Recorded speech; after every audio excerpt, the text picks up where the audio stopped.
KSR అని మామూలు విషయం. అది కూడా అక్కడికి ఆయన స్థావరం తప్పించుకున్నాడు. అదే పైన థ్యాంక్స్ కదా, నేను వచ్చేస్తున్నాను.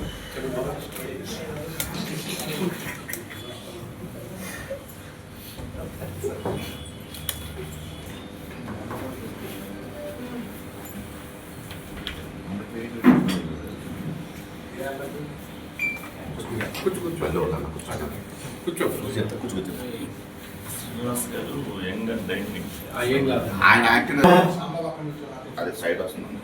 సాంబాగిస్తే మనం చూస్తూ ఉన్నాం రాజకీయాల్లో ఎంత దిగజారుడితనం టైప్ ఈ రోజున ఈ వైఎస్ఆర్సీపీ నాయకులు ప్రవర్తిస్తూ ఉన్నారు, మనం చూస్తూ ఉన్నాం. ఈ రోజున నాయకుడు అంటే ఏ రాజకీయ పార్టీ నాయకుడైనా సరే అతను చేసే చేష్టలకి వాళ్ళంతా వాళ్ళ యొక్క అభిమానులు ఎవరైతే ఉన్నారో వాళ్ళంతా వాటిని ఫాలో అవుతూ ఉంటారు. ఇలాంటివన్నీ దృష్టిలో ఆయన ఉండి కూడా రెచ్చగొట్టే టైపు ఈ రోజున ఇచ్చేస్తూ ఉన్నారు వైఎస్ జగన్మోహన్ రెడ్డి గారు. దేనికంటే మొన్న మనం చూసాం పల్నాడులో ఆయన పర్యటన సందర్భంగా తన కార్యకర్త పెద్ద ఆయన, మనం విజువల్స్లో కూడా చూస్తూ ఉన్నాం, ఒక్కసారి ఆయన కారు కింద పడినా కూడా పట్టించుకోకుండా ఒక ఉన్మాదం టైపులో ఆయన అందరికీ దండాలు పెట్టుకొని నవ్వుకుంటూ పక్కన పడేసి వెళ్ళిపోయిన పరిస్థితి. కానీ మనం మానవతా దృక్పథం ఎవరికైనా మన తోటి వారికి ఎక్కడ రోడ్డు మీద వెళ్తూ ఉంటే ఒక యాక్సిడెంట్ అయితే మనం ఆగి కనీసం వాళ్ళని ఒక 108కో దేనికో మనం చెప్పేసి దగ్గరుండి అవసరమైతే మన వెహికల్స్లోనే ఎక్కించుకొని చేసుకునే పరిస్థితి, వాళ్ళని ట్రీట్మెంట్ చేసే పరిస్థితి. కానీ వీళ్ళు పక్కన పడేసి వెళ్ళిపోయిన పరిస్థితి. అదేమంటే మా కార్యకర్త అనే టైప్లో వీళ్ళు మాట్లాడుతూ ఉన్నారు. కానీ ఈ రోజున మా అధ్యక్షుడు పవన్ కళ్యాణ్ గారు ఆయన బయటకు వస్తే ఎంతమంది బయటకు వస్తారు అభిమానులు, వాళ్ళందరం దృష్టిలో పెట్టుకొని ప్రతి ఒక్కరికి ఎటువంటి నా వల్ల ఏ ఇబ్బంది కలగకూడదని చెప్పి ప్రతి కార్యకర్తకి అండగా ఒక ఇన్సూరెన్స్ పాలసీ 5 లక్షల రూపాయలు వాళ్ళని ఆదుకునే విధంగా చేసిన పరిస్థితి ఈ రోజున. కానీ ఏ అధికారం అనుభవించకముందే మా అధ్యక్షుడు పవన్ కళ్యాణ్ గారు చేశారు. కానీ ఈరోజు నువ్వు ఒక ముఖ్యమంత్రిగా పనిచేసి ఈ రోజున మాజీ ముఖ్యమంత్రిగా ఉండి ఏం సందేశం ఇద్దామని మీరు ప్రజలకి, అదేమంటే రప్ప అని చెప్పి ఏమైంది మాట్లాడితే అనే సందేశాలు మాట్లాడుతూ ఉన్నారు. ఒకచోట అయితే పెద్ద పెద్ద బ్యానర్లు నరుకుతాం చంపుతాం అని. మొన్న మీ యొక్క 5 సంవత్సరాల పరిపాలనలో మాదక ద్రవ్యాలు గంజాయి ఎంత విచ్చలవిడిగా అయిపోయిందో మనం చూసాం. యువతంతా పెడదావని పట్టిపోయి 2019 నుంచి 24 వరకు మీ పరిపాలనలో యువత చాలా దారుణమైన పరిస్థితి ఏర్పడింది.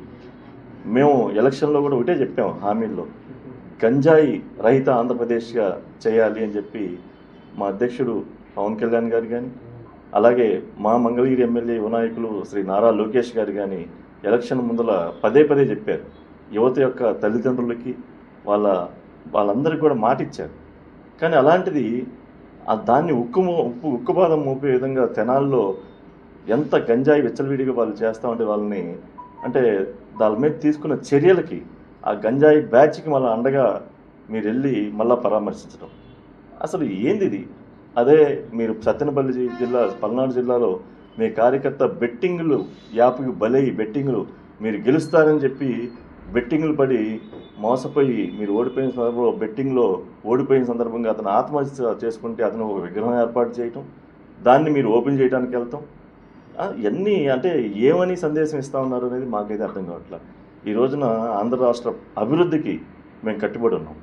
ఈ యొక్క కూటమి ప్రభుత్వం నిన్న కూడా మా అధ్యక్షుడు పవన్ కళ్యాణ్ గారు చెప్పారు, ఈ కూటమి ప్రభుత్వం ఒక బాధ్యతకి మేము కట్టుబడి ఉన్నాం. ఆంధ్ర రాష్ట్ర అభివృద్ధికి, పోలవరం అభివృద్ధికి, అలాగే విశాఖపట్నం అభివృద్ధికి, అలాగే కర్నూలు కానీ నలుమూలల ఆంధ్రప్రదేశ్ని అభివృద్ధి చేసి, అలాగే ఇక్కడ రాజధానిని అభివృద్ధి చేసి యువతని ఒక మంచి భవిష్యత్తుతో తీర్చిదిద్దడానికి మేము కట్టుబడి ఉన్నాం. ఎందుకంటే మీ 5 సంవత్సరాల పరిపాలనలో ఆ లిక్కర్లో కానీ, అలాగే శాండ్ ఇష్యూస్ కానీ, అలాగే రాజధాని కొలబడిచిన విధంగా కానీ మనం చూసాం. ఇవన్నీ చూసి ఇది ప్రజల యొక్క విజయంగా ఆ రోజున కూటమి ప్రభుత్వానికి 94% స్ట్రైక్ రేట్తో ఆ రోజున మీరు ప్రజలంతా ఆశీర్వదించి ఇచ్చిన ప్రభుత్వం ఇది. చాలా బాధ్యతగా మెలుగుతాం, చాలా బాధ్యత మా మీద ఉంది. నిన్ననే మాది సంవత్సరం సందర్భంగా సుపరిపాలనకి సంవత్సరం అని చెప్పి నిన్న మా ముఖ్యమంత్రి వర్యులు శ్రీ గౌరవనీయులు నారా చంద్రబాబు నాయుడు గారు ఏర్పాటు చేస్తున్న కార్యక్రమంలో ఆయన దాదాపు 2 గంటల సేపు అసలు మనం విజనరీ మనం ఏం చేయబోతున్నాం, ఈ సంవత్సరం ఎంత చేసాం, రేపు ఇంకా రాబోయే రోజుల్లో మనం 4 సంవత్సరాలు ఎలా చేయాలి, మన జీడిపిని ఎలా అభివృద్ధి చేయాలి అనే ఒక నిజంగా చాలా వివరంగా ఆయన చెప్పిన్నారు. ఇవన్నీ మేము అంటే ఒక బాధ్యత లా అండ్ ఆర్డర్ కానీ, అలాగే రెవెన్యూస్ కానీ, అలాగే న్యాయబద్ధంగా కానీ అన్ని రకాలుగా మేము కట్టుబడి ఉన్నాం. దయచేసి మేము ఒకటే చెప్తా ఉన్నాం జగన్మోహన్ రెడ్డి గారికి, మేము ఎంత బాధ్యతగా ఈ రోజున పదవిలో ఉన్నామో మీరు కూడా అంతే బాధ్యతగా ప్రతిపక్ష హోదాలో ఉన్నారు. ప్రజలకి ఏం జరిగినా కానీ మనం సమాధానం చెప్పుకోవాలి. ఆ ప్రజల్ని తప్పుదోవ పట్టించే పరిస్థితి రాకూడదు. ఆంధ్ర రాష్ట్రం ఇప్పటికే ఒక భవిష్యత్ తరం వెనకబడిపోయి ఉంది. దాన్ని మనం ఎలా బయటికి తీసుకురావాలి అని చెప్పి మా అధ్యక్షుడు పవన్ కళ్యాణ్ గారు కానీ, అలాగే గౌరవ ముఖ్యమంత్రి వర్యులు శ్రీ చంద్రబాబు నాయుడు గారు కానీ, అలాగే మా యువ నాయకులు లోకేష్ గారు కానీ నిరంతరం 24 గంటలు దాని మీద పాటుపడుతూ ఉన్నారు. దీంట్లో మీకు నిజంగా బాధ్యత ఉంటే మీరు కూడా పాలు పంచుకోండి. గత 5 సంవత్సరాలు ఎట్లా పరిపాలన చేశారో చూశారు. కానీ ఇప్పటికైనా మీరు గుర్తు తెచ్చుకొని మీరు ఒక విచక్షణ కలిగిన నాయకుడిగా, ఒక ప్రతిపక్ష గౌరవం హోదాగా, ఒక ప్రజల్ని రెచ్చగొట్టే విధంగా కాకుండా ఈ ప్రభుత్వ డెవలప్మెంట్లో భాగస్వామ్యం అండి. ఇప్పుడు ప్రభుత్వం అంటే పార్టీకి చెందింది కాదు, ప్రభుత్వం అంటే ప్రజలది. ఆ ప్రజల యొక్క ప్రభుత్వానికి మీరు కూడా భాగస్వామ్యం, మీ యొక్క సలహాలు ఇవ్వండి. అంతే తప్పితే ప్రజల్ని రెచ్చగొట్టి ఇక్కడ మొన్న ఒక వీడియో చూసాం, వెనకాల పెద్ద బ్యానర్ వేసి మీ జగన్మోహన్ రెడ్డి మీ బ్యానర్ వేసి ఒక పొట్టేల్ని విచక్షణారహిత అంటే అంటే నరికేసి ఆ బ్లడ్ని విచ్చలవిడిగా చేయడం అంటే ఎలా సూచిస్తూ ఉన్నాయంటే చాలా దారుణం. అవన్నీ చూస్తుంటే, వీడియోస్ చూస్తూ ఉంటే చాలా ఇది ఎక్కడికి వెళ్ళిపోతూ ఉన్నాం, మనం ఒక రాక్షస క్రియగా ఇది అనిపిస్తూ ఉంది. దయచేసి ఇవన్నీ ఆపుకొని మీ బాధ్యతగా మెలగమని చెప్పి ఈ సందర్భంగా నేను చెప్తా ఉన్నాను.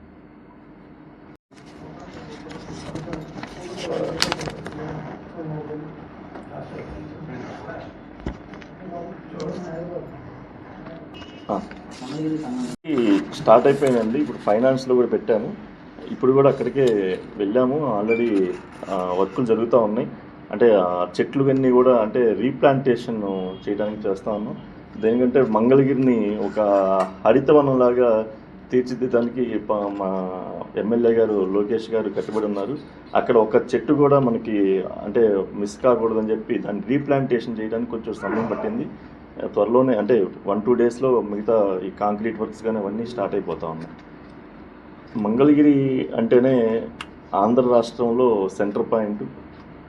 దీనికి యువ నాయకులు శ్రీ లోకేష్ గారు ప్రాతినిధ్యం వహిస్తూ ఉన్నారు.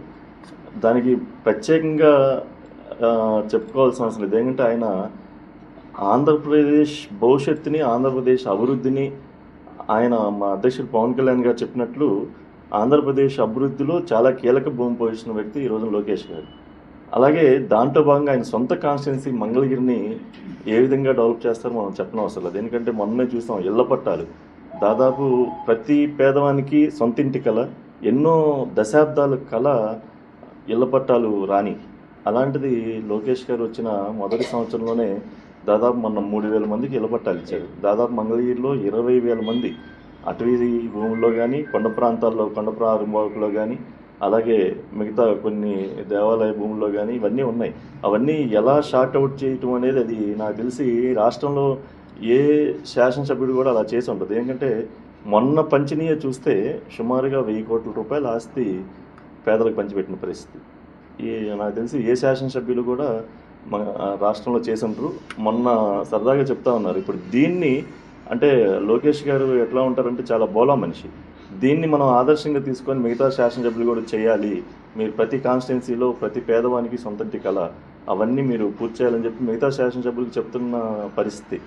అంటే అలాగే పార్కులు, ఎక్కడెక్కడ పార్కులు కానీ, అలాగే అండర్ గ్రౌండ్ డ్రైనేజీలు కానీ, నరసింహస్వామి టెంపుల్ డెవలప్మెంట్ దిశగా కానీ, అలాగే చాలా అంటే రోడ్స్, ఎలక్ట్రికల్, తాగునీటికి మంచినీటి సరఫరా, ఇవన్నీ ప్రతి దాంట్లో కూడా ఆయన సమీక్షలు చేసి ఇప్పుడు సంవత్సరం అయింది. ఇప్పుడు సంవత్సరంలోనే ఒక మంచి మంచి కార్యక్రమాలు చేశారు. ఇంకా రాబోయే రోజుల్లో కూడా మంగళగిరి అభివృద్ధిలో అంటే ఆయన ఎలక్షన్ ముందర ఏదైతే రచ్చబండ కార్యక్రమం ఆయన మాటిచ్చిన ప్రకారం ఆంధ్రప్రదేశ్లో కాదు భారతదేశంలో ఏ ఒక్క అసెంబ్లీ కాన్స్టిట్యున్సీ చాలా బాగా డెవలప్ అయిందంటే అందులో నెంబర్ 1గా మంగళగిరి ఉండాలి అనే ఆకాంక్ష ఆయనకి బలంగా ఉంది. దాని వైపే వడివడిగా అడుగులు వేస్తూ ఉన్నారు. మనం చూస్తూ ఉన్నాం, అందరికీ చెప్తున్నాం.